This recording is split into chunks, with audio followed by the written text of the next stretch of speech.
Penjabat Gubernur Aceh Dr. Haji Safrizal ZAMSI menyaksikan pertandingan antara Persiraja melawan PSPS Pekanbaru di Stadion Haji di Murtala pada Senin 20 Januari 2025. Sebagaimana diketahui, pertandingan malam ini merupakan pertandingan pertama bagi kedua tim di babak 8 besar Liga 2. Sayangnya, tim berjuluk Lantak Laju itu tak mampu memanfaatkan status sebagai tuan rumah. Stadion Haji di Murtala kandang Persiraja yang terkenal angker bagi tim tamu malam ini terkesan ramah. Lantak Laju kalah 2 gol tanpa balas dari tim Ashkar Bertuah. Meski kalah, ribuan penonton yang memadati di Murtala dan dikomandoi oleh skuad Kutaraja untuk Lantak Laju atau School tetap memberi semangat kepada tim kesayangannya.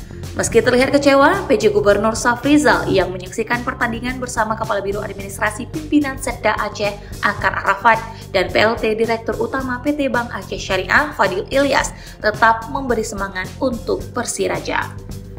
Mantan PJ Gubernur Kepulauan Bangka Belitung itu memang terkenal gila bola, apalagi berkaitan dengan kesebelasan Aceh. Saat PON 21 2024 Aceh Sumut, Safrizal tak pernah absen mendukung kesebelasan Aceh yang bertanding.